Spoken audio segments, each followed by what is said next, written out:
அனைத்து நாள் உள்ளங்களுக்கும் என் அன்பான வணக்கங்கள். நான் உங்கள் இந்துமதி உதயகுமார். இப்போ நம்ம பார்த்துட்டு இருக்க கதை திருமணம். இந்த கதையோட ஃபர்ஸ்ட் பார்ட்டோட லிங்க்கை நான் கீழே டிஸ்கிரிப்ஷன் பாக்ஸில் கொடுக்குறேங்க. அதோட மற்ற பாகங்களை பிளேலிஸ்ட்லேயும் ஆட் பண்ணியிருக்கேன். இப்போ வாங்க கதைக்குள்ளே போகலாம். ஒரு ரயில் வண்டியில் ஒரே சமயத்தில் எவ்வளோ விதமான பிரயாணிகள் பிரயாணம் பண்ணுறாங்க. வேற வேற வயசுக்காரங்க, வேற வேற நோக்கம் கொண்டவங்க, வேற வேற ஊர்க்காரங்களும் போவாங்க. சிலர் கல்யாணத்துக்கு போவாங்க, சிலர் கெட்ட காரியங்களுக்கும், சில பேர் வியாபாரம் செய்ய கூட போவாங்க. ஒரு சிலர் படிப்பு விஷயமாவும் வேற ஏதாவது கூட்டத்துக்கு போறவங்களாவும் கூட இருப்பாங்க. உல்லாச பிரயாணம் பண்றவங்கன்னு அந்த ரயில்ல பலவிதமான பேர்கள் பிரயாணம் பண்ணுவாங்க.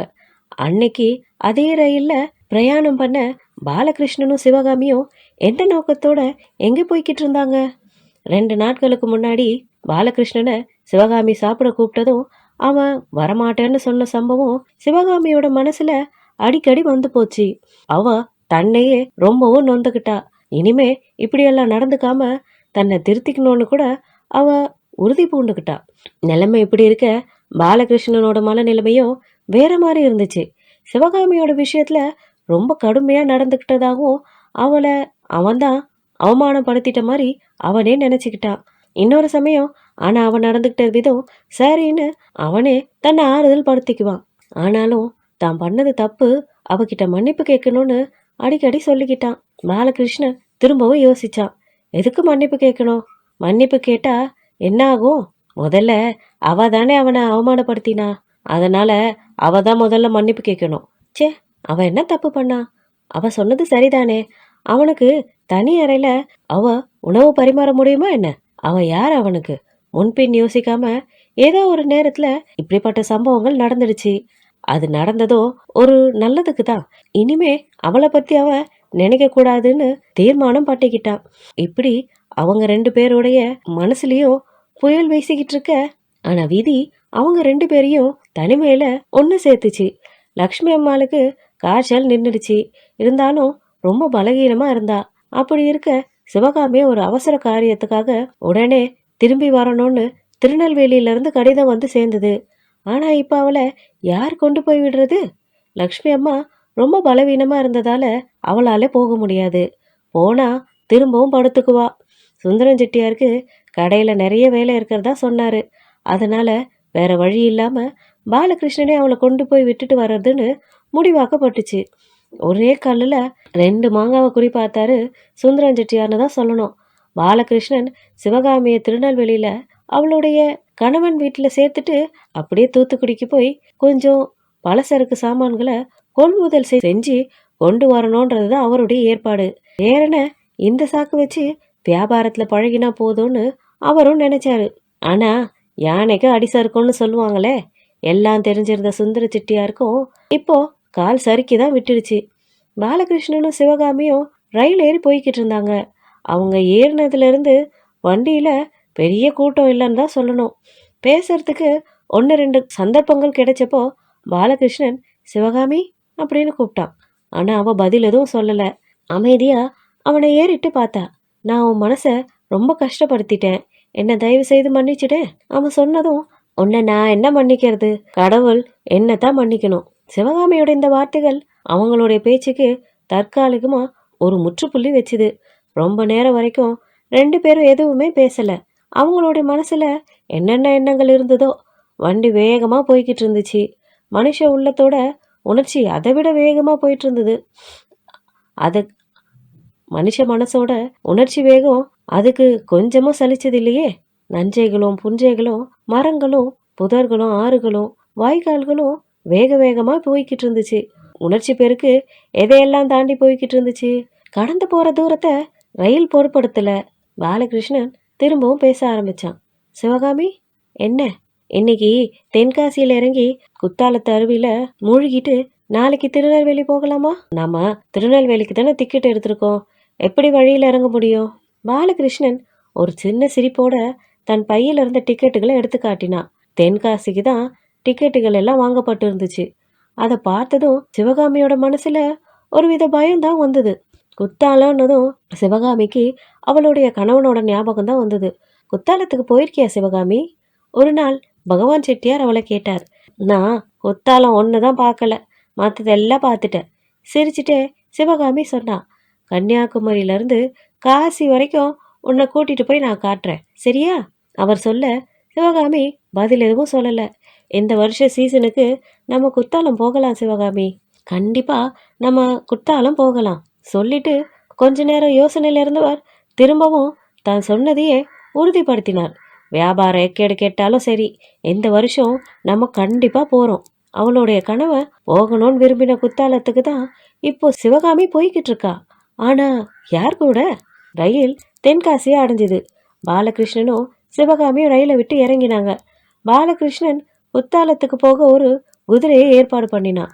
சிவகாமி முதல்ல ஏறி வண்டிக்குள்ள ஓரமா உட்காந்துக்கிட்டா. அவளோட முகம் பிரகாசம் இல்லாம பொலிவு இல்லாம இருந்தது. பாலகிருஷ்ணன் பின்னாடி ஏறி உட்கார்ந்தான். அருவிக்கரைக்கே விடவா சார்? வண்டிக்காரன் கேட்டான். சரின்னு பாலகிருஷ்ணன் சொன்னான். அந்த கண்கொள்ளா இயற்கை காட்சிகளுக்கு நடுவே அந்த வண்டி அருவியை நோக்கி போய்கிட்டு இருந்துச்சு.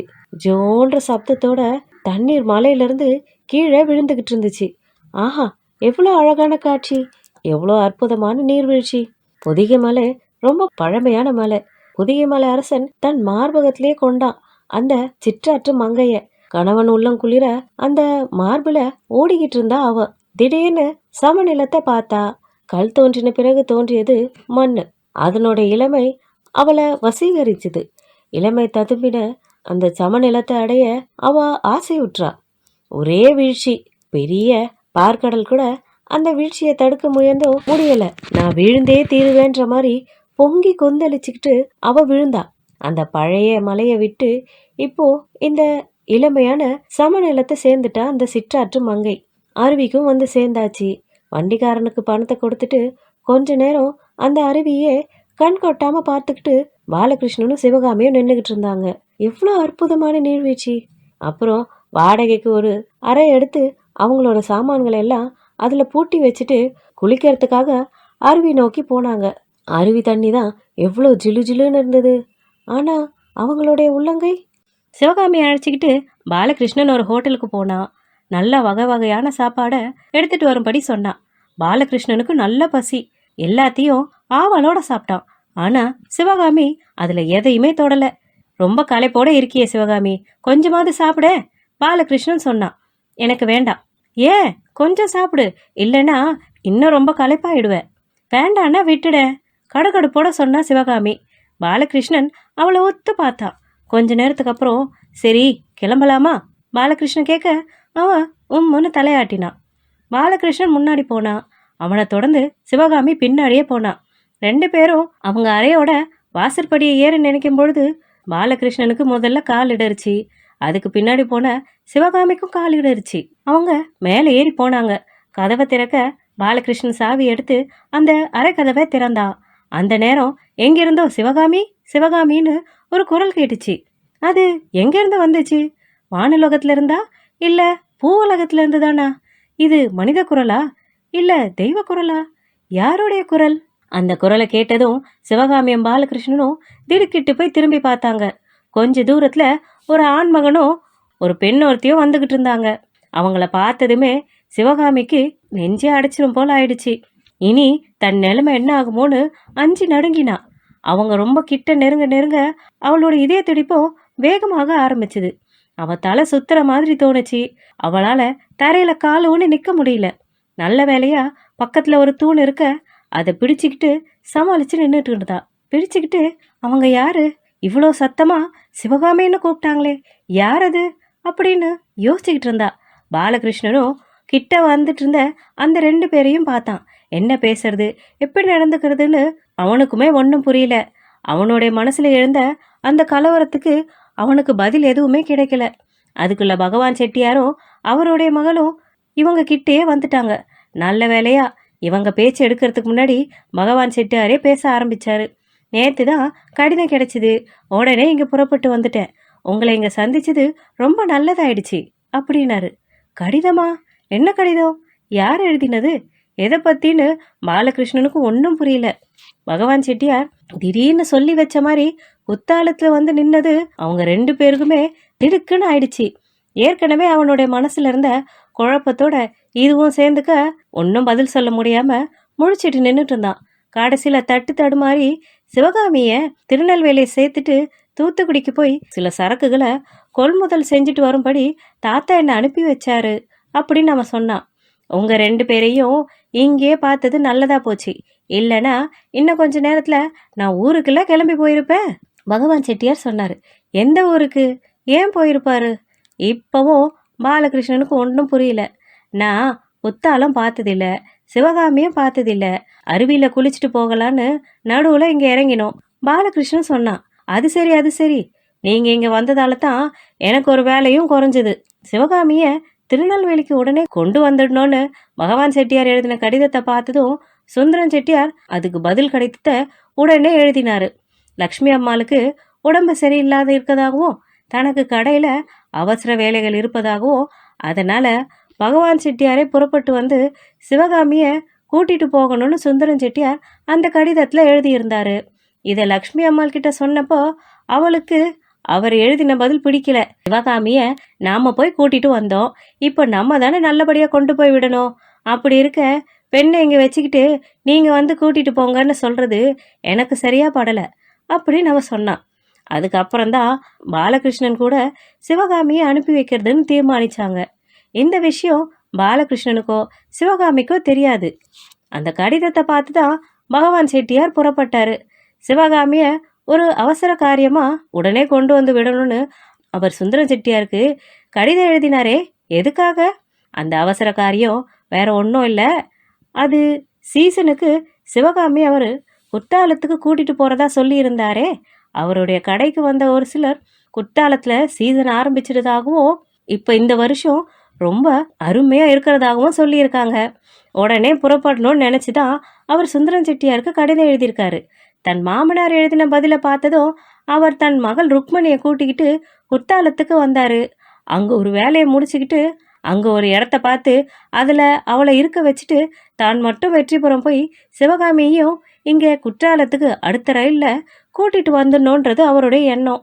அந்த எண்ணத்தோட அவர் குற்றாலத்துக்கு வந்தப்பதான் எதிர்பாராத விதமா இங்க பாலகிருஷ்ணனையும் சிவகாமியையும் அந்த அறைக்கு வெளியில பார்த்தாரு.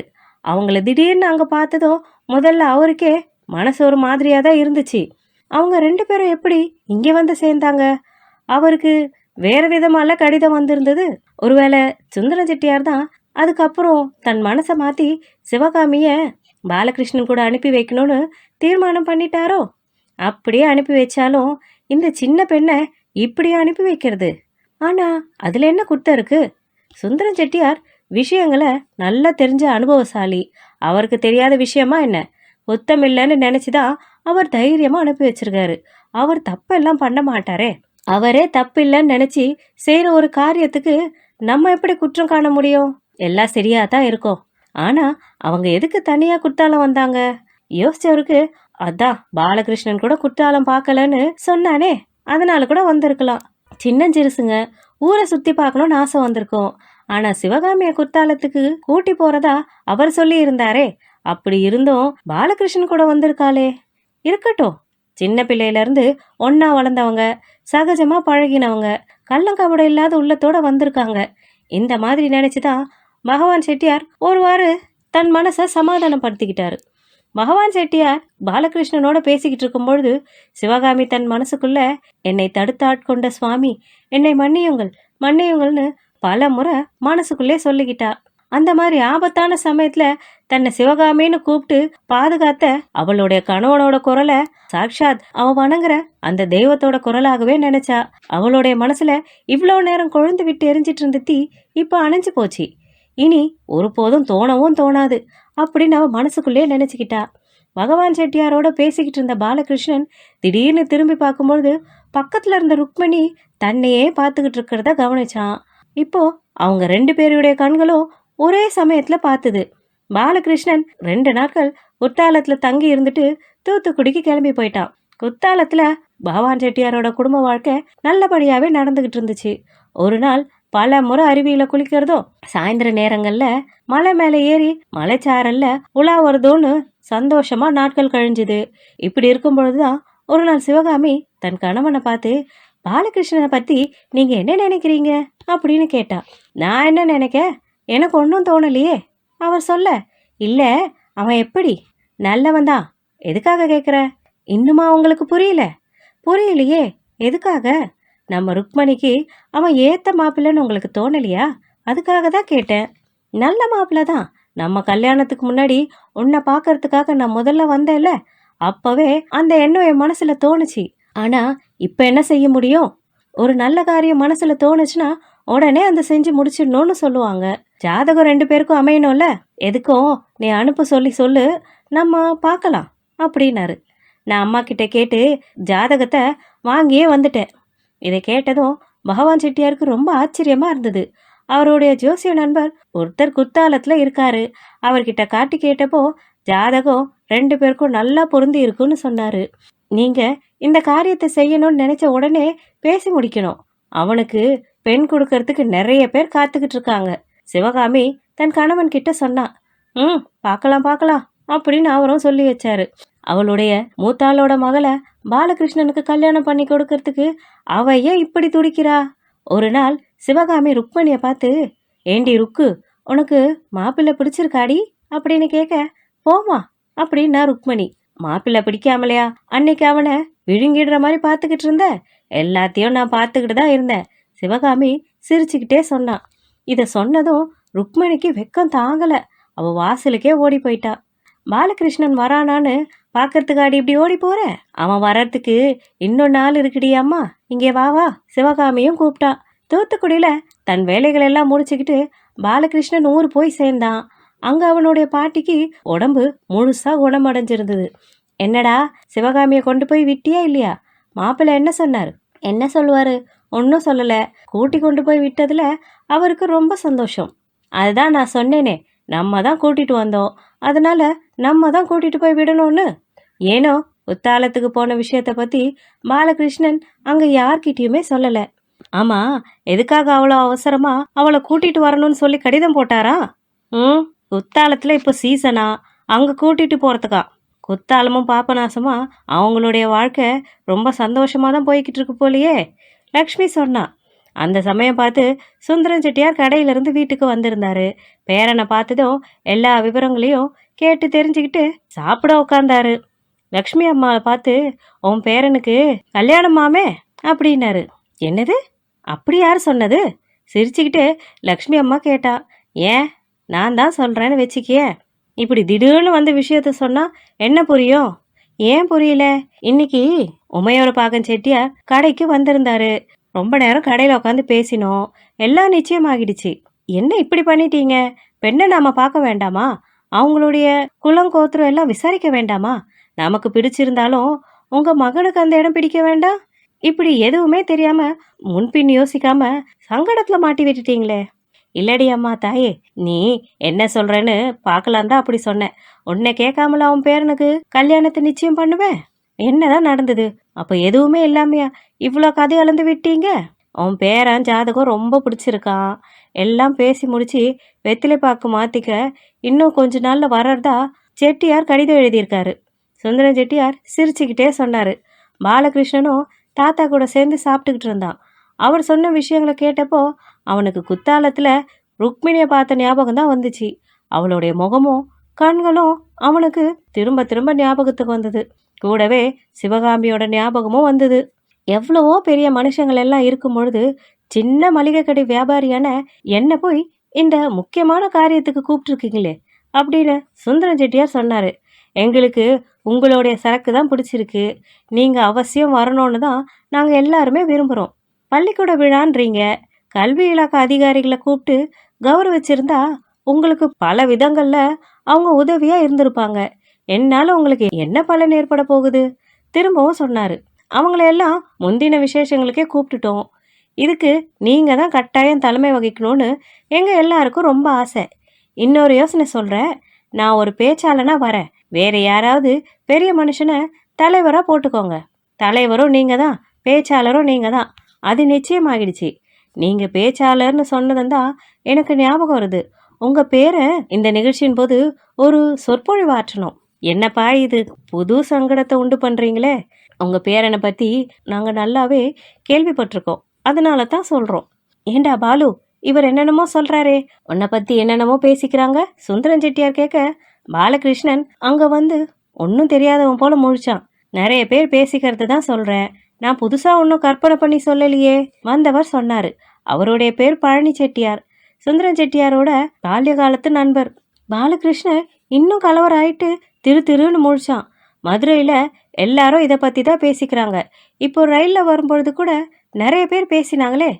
மதுரையில எதை பத்தி பேசிக்கிட்டாங்க, இப்போ ரயில்ல என்ன பத்தி பேசிக்கிறாங்க? பாலகிருஷ்ணனோட மனசு தீவிரமா யோசிக்க ஆரம்பிச்சுது. அவனோட எண்ணெல்லாம் ஒரு விஷயத்தை பத்தி மட்டும்தான் யோசிச்சுது. அதனால எல்லாமே அவனுக்கு ஒரு மாயமாகவே தான் தோணுச்சு. இது மிகப்பெரிய பொய், அதுக்கு ஆதாரமே இல்லை அப்படின்னு ஆத்திரத்தோட மறுக்கணும்னு கூட அவனுக்கு கோபம் வந்துச்சு. பழனி செட்டியார் அப்ப திரும்பவும் சொன்னாரு, எல்லாராலும் பேசப்படுறதுன்னா ஒரு லேசான விஷயமா என்ன? பலே பையா பலே, லேசான பையன்னு நினைக்காதீங்க. சுந்தரம் செட்டியார் பார்த்து அவர் சொன்னாரு, இது சுத்த பொய், கொஞ்சம் கூட ஆதாரம் இல்லை. பாலகிருஷ்ணன் அதுக்கு மேலேயும் தாங்க முடியாம ஆத்திரத்தோடு சொன்னான், நீ எவ்வளவு மறுத்தாலும் நடந்தது இல்லைன்னு ஆகிடுமா தம்பி? ஊர் வாய மூடி இருக்கா என்ன? அதுதான் இப்போ ஊர் முழுசும் பரவிடுச்சே. பாலகிருஷ்ணனுக்கு என்ன சொல்றதுனே தெரியல. அவனுடைய மனசு பயங்கர கலவரம் ஆயிடுச்சு. அவன் ரொம்பவே பதட்டமாயிட்டான். எது ஊர் முழுசும் பரவி இருக்கு? அவன் சிவகாமியோட குத்தாலத்துக்கு போனதா? அது அப்படி பரவறதுக்கு அவசியம் இல்லையே. இருந்தாலும் விஷயத்த தெளிவா கேட்டுடணும்னு தீர்மானிச்சு தைரியத்தை வரவழைச்சிக்கிட்டு எது ஊர் முழுசும் பரவி கிடக்குன்றீங்க? எனக்கு ஒண்ணுமே புரியல நீங்க சொல்றது அப்படின்னா. என்ன தம்பி, ஒன்றும் தெரியாதவ மாதிரியே பேசுற? ஜில்லா மாணவர்கள் பேச்சு போட்டியில நீ வெற்றி பெற்றன்றது கூட உனக்கு தெரியாதா என்ன? அதென்ன அவ்வளவு லேசான விஷயமா? அப்படி இருக்கும் பொழுது அது எப்படி ஊரெல்லாம் பரவாது? அவர் சிரிச்சுக்கிட்டே சொன்னாரு. சுந்தரம் செட்டியாரும் தன் பேரனை வாயார புகழ்ந்து தீத்தாரு. பாலகிருஷ்ணனோட தலையிலிருந்து ஒரு பெரிய பாரம் நீங்கின மாதிரி இருந்துச்சு. பாரம் நீங்கினா தலை நிமிரணும்ல, ஆனா அவன் ஏன் தலை குனிஞ்சு இருந்தான்? பழனி செட்டியார் மதுரையில் இருக்கிற ஒரு பெண்கள் பள்ளிக்கூடத்தோட மேனேஜர். பள்ளிக்கூட ஆண்டு விழா கொண்டாடுறதுக்கு அந்த வருஷம் தலைமை வகிக்க சுந்தரம் செட்டியாரை கூப்பிடுறதுக்கு வந்திருந்தாரு. முடிவா சுந்தரம் செட்டியாரை தலைவராகவும் பாலகிருஷ்ணனை பேச்சாளராகவும் தீர்மானம் செஞ்சுட்டு தான் அங்கிருந்து போனாரு. கடைசியா நீங்க வர ரயில குறிப்பிட்டு எனக்கு அவசியம் கடிதம் எழுதணும். நான் ரயில் அடிக்கே வந்து உங்களை கூட்டிட்டு போக காத்துக்கிட்டு இருப்பேன் அப்படின்னாரு. ஐயோ, அதெல்லாம் வேண்டாம், நாங்க நேரா உங்க வீட்டுக்கே வந்துடுறோம். நான் ஒரு சின்ன வியாபாரி, அவனும் ஒரு சின்ன பையன், எங்களுக்கு இவ்வளோ ஆடம்பரம்லாம் ஒன்றும் வேண்டாம், சுந்தரம் செட்டியார் சொன்னாரு. குறித்த நேரத்துல தாத்தாவும் பேரனும் மதுரைக்கு போய் சேர்ந்தாங்க. சுந்தரம் செட்டியார் அவ்வளோ தூரம் ஆடம்பரங்கள்லாம் வேண்டான்னு சொல்லியும் அங்க ஆடம்பரங்களுக்கு குறை இல்லாம இருந்துச்சு. ரயில் நிலையத்திலிருந்தே அவங்க 2 பேரையும் கார்ல தான் கூட்டிட்டு போனாரு அந்த மேனேஜர். அங்க அவங்களுக்கு நடந்த விருந்தும் உபச்சாரமும் ரொம்ப பிரமாதமா இருந்துச்சு. அப்புறம் அவங்க ஸ்கூலுக்கும் போனாங்க. வாசல்ல வணிக தலைவரே வருக வருகன்னு பெரிய எழுத்துக்கள்ல போர்டும் வைக்கப்பட்டிருந்தது. அதை பார்த்ததும் சுந்தரம் செட்டியாரோட மனசு சந்தோஷத்துல பொங்கி பூரி படைஞ்சது. நான் வணிக தலைவராமே தனக்குள்ளேயே சொல்லிக்கிட்டாரு. சுந்தரம் செட்டியார் தமிழ்ல சிறந்த அறிவாளி தான்.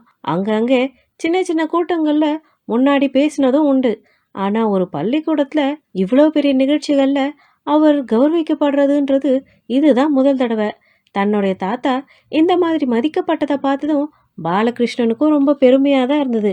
விழா ரொம்ப சிறப்பாகவும் விமர்சையோடவும் கொண்டாடப்பட்டது.